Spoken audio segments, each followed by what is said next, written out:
What I use, adhesives. I pretty well settled on what I use these days anymore. I've tried many adhesives. It's an ongoing adventure, but I pretty well have settled on what I use anymore these days. And believe it or not, I still occasionally use the old tube glue. Now this tube here is very old, but the stuff is still fresh as can be in there. It doesn't have the strength of modern adhesives, and you wouldn't want to dispense it straight from the tube onto a part. I just dab it onto a surface and then take a toothpick. I coat both surfaces and then put them together. It takes time to adhere, and it doesn't have the penetrating qualities of modern adhesives, but I still use this occasionally, so I thought I'd just show it. This is an old tube of Pactor. It goes way back. and it's sort of a nostalgic thing as well. Every now and then I'll just open the tube and take a whiff, and it just takes me back. And then the next glues are adhesives. I keep saying glue, but these are all adhesives. The next adhesive that or the next batch of adhesives are, I just go by speed, pretty much. The slowest being the sprue glue that I make.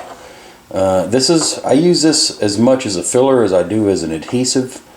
It works just as well as an adhesive. This is in a Tamiya bottle, and it does contain Tamiya glue. And believe me, it penetrates. It's very strong, but it works as a filler as well.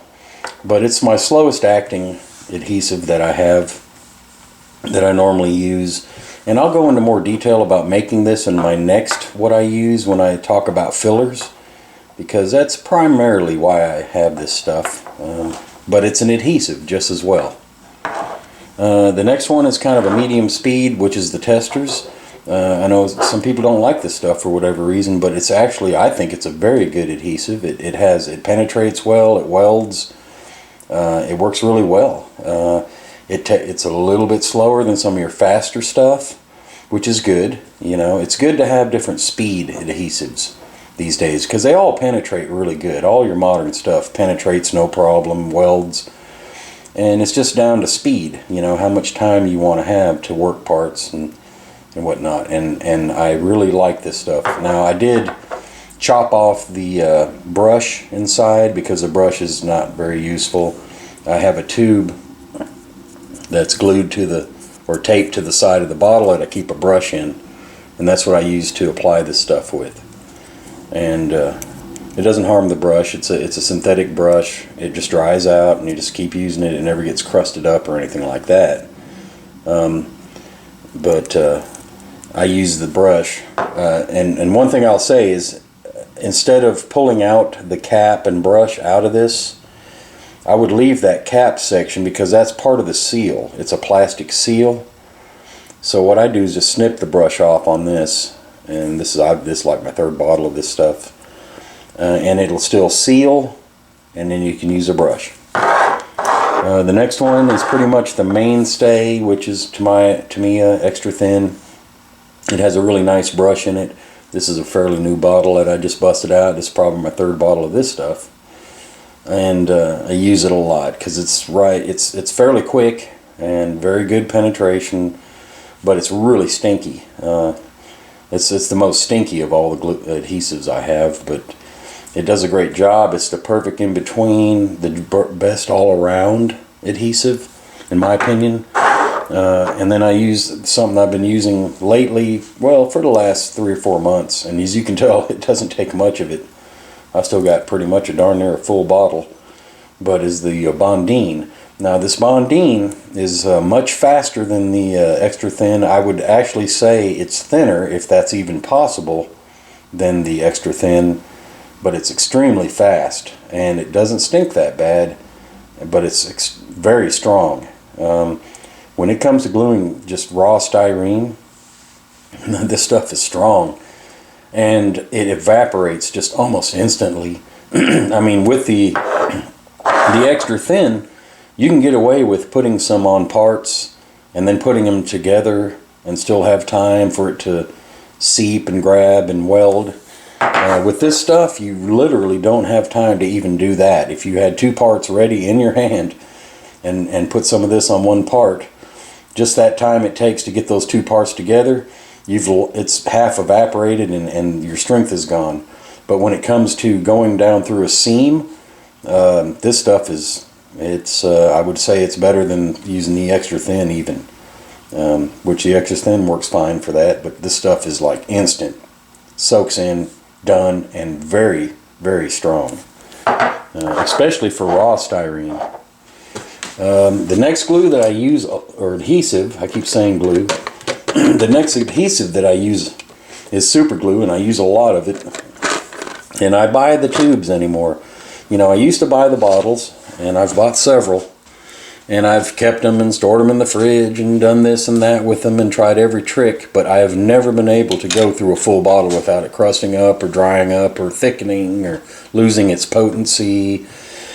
And so I just went back to using these tubes of the actual super glue brand. It's just the right consistency. I typically go through almost an entire tube before the stuff is just not usable anymore, and it's just become a cost-saving measure to me. I mean, I just buy it. I buy the packs of it. This comes with 12 of these tubes, and and this is a lot of glue actually in one of these tubes. It goes a long way. And that's just the way I go anymore. When it comes to super glue, I don't use the gel, I don't use the thin or anything. This is kind of just right in between, and it just seems to be the perfect consistency, and I don't waste nearly as much as I used to when I bought the bottles. Now, one thing I will offer about these is that when you do use this stuff, don't rub, the first thing that's going to screw up the bottle is contamination. So rubbing it on the part or rubbing it across plastic, rubbing it, you know, actually letting the tip touch what you're doing, or taking a napkin and cleaning it and things like that, that all contaminates it, and it will, from that point, it'll be just a problem. And of course, this stuff cures from the humidity in the air. It cures by moisture. I never use an accelerator, never have. If you can actually spray a mist of water and it will do the same thing. So, and it won't craze your parts and things like that. So I've never used an accelerator, and to be honest, I've never been in a situation where I need something to dry and grab faster than super glue does on its own right off the bat anyway. So I just have never used an accelerator and just never had a need to. And I have a little deal that used to be a pin or a needle, and that's what I used to use to grab my super glue, because toothpicks, when you try to get into the kind of liquidy super glue, you don't get much on the toothpick, and so half of that eye broke off, as you can see there. And I still use this, but I'm able to grab more of the glue and put it on something with this. So I use some type of a utensil. I always put the glue out on something, grab some up, and use that to apply the glue, the adhesive, whatever. That's the super glue.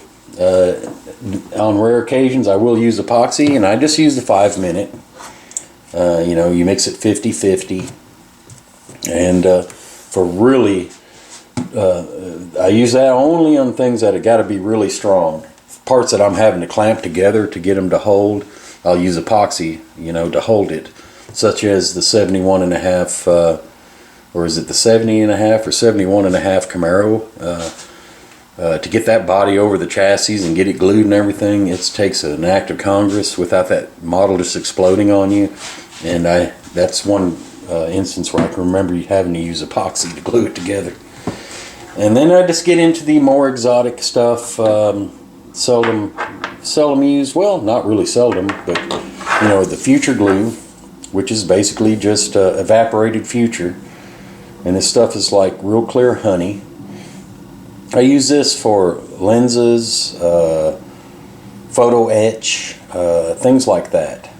Things that don't require a strong bond, but a clear bond. And you know, this works great, and I have used it as I've put in windshields and things with it, and it does the job. I will use the liquid version straight out of the bottle, which just I've dispensed into this small bottle, I will actually use this liquid version occasionally too, when I have a part that's just a pin, a very dainty part that's pinned into something like a piece of a suspension or something that's chrome plated, painted, that I don't want to go through the trouble to try to scrape a tiny little area.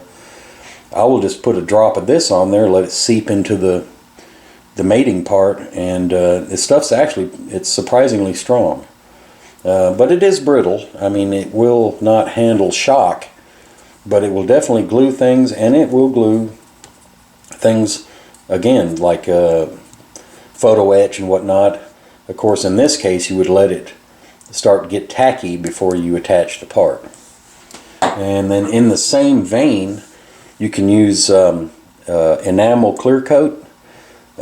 This works great for photo etch and stuff like that, because you can brush on a thin coat of this stuff onto a piece of photo etch and let it tack up after about 10 minutes, and then once you attach it, it's there, there's no seepage, and it's strong, especially if you have an enamel paint job or an enamel clear coat or lacquer for that matter, or even acrylic.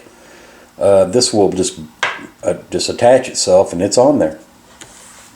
And then the final glue I'm going to show is the hypo cement.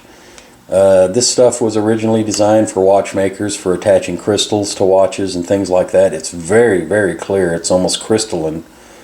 It's fairly strong, and I do use it for occasionally attaching glass and things like that. You can get this stuff everywhere nowadays. You can get it at Hobby Lobby, Michael's, places like that. But it's just basically just a thin glue. It doesn't craze clear plastic. It has a tiny needle that goes up in that tube, and I'm not going to be able to get that back in there on this video, so I'm going to set it aside. But those are the adhesives that I use, and once I'm finished with this bottle of Tamiya Extra Thin, I will probably go to the Plastruct, and so that'll eliminate that adhesive, so I'll be down to 3.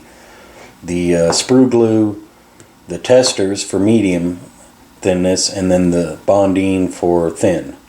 So even though I do like the brush in this is really nice, I use the same brush that I use out of this stuff. I use it for using it on this, because this does come with a brush, but I've also, you can pop the brush out of this stuff, because again, it's just a wide kind of splayed, thick, stiff brush. So you know, that's the only drawback on those versus the Tamiya. You know, the Tamiya comes with automatically with a nice brush. So this is the glue that I would recommend if you bought any adhesive at all. This would probably be my most recommended. That's it. So that's what I use as far as adhesives. I didn't want to make it a long drawn out thing. Adhesives is a huge subject, and we can go on and on and on about it. But that's what I use. And thanks for watching.